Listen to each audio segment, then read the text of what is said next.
400 पार का नारा लगा रही है तो साथ ही जीत का दावा भी कर रही है। वहीं विपक्ष बीजेपी को शाइनिंग इंडिया का नारा याद दिला रहा है। चुनाव के ऐलान के बाद किसने क्या कहा, इस रिपोर्ट में देखिए। और वो गूंज है, अब की बार 400 पार। चुनावी रण की घंटी, अब जनता की guarantee. Will do it in 7 phases और पूरी कंट्री में 4 जून को काउंटिंग हो। कौन किस पर भारी, किसकी क्या तैयारी। मोदी जी के नेतृत्व में 370 पार बीजेपी जाए और 400 पार एनडीए जाए। 4 जून को 400 पार बना विपक्षी न्याय का द्वार। 2004 इस बार रिपीट न हो। बीजेपी ने ठोकी ताल। कांग्रेस कितनी तैयार। अपने अपने दावे हैं, सब कह रहे हैं कि जीत पक्की है। अब तक का सबसे ऐतिहासिक विशाल विराट बहुमत मिलेगा भारतीय जनता पार्टी को, एनडीए को, और मोदी जी फिर प्रधानमंत्री भारी बहुमत से बनेंगे, रिकॉर्ड तोड़ बहुमत से। देखिए, भाजपा का नारा है कि अब की बार 400 पार, और दिल में है हार, अंदर से डर है। डर किस बात का है? कीलों का डर है। किसानों के ऊपर जो लाठियां चली हैं, गोलियां चली हैं, उसका डर है।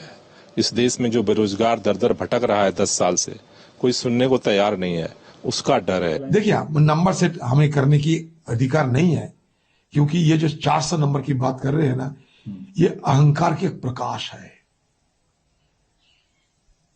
अहंकारम बलम दर्पम, ये मोदी जी की सरकार की एक चेहरा होते हैं।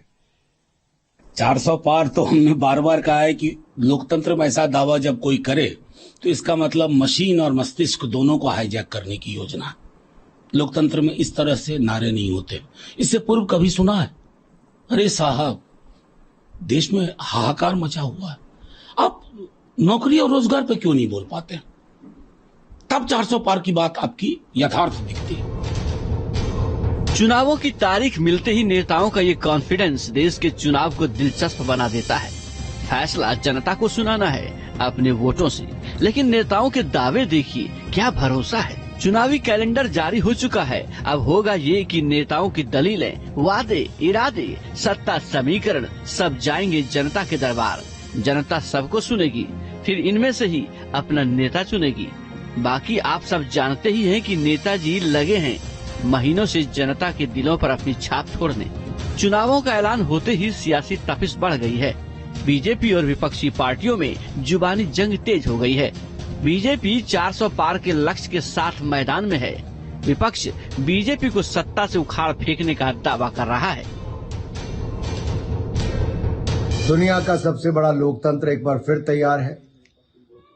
फिर एक बार मोदी सरकार, ये नरेंद्र मोदी जी का नेतृत्व है जो आज दुनिया में भारत का डंका बज रहा है।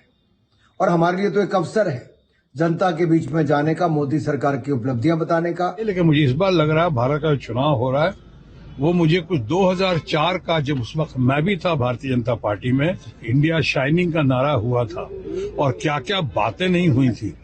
तो इस बार हमको लग रहा है कि कहीं ऐसा ही ना हो जाए, 2004 इस बार रिपीट ना हो जाए। विरोधियों के पास नरेंद्र मोदी की कोई काट नहीं।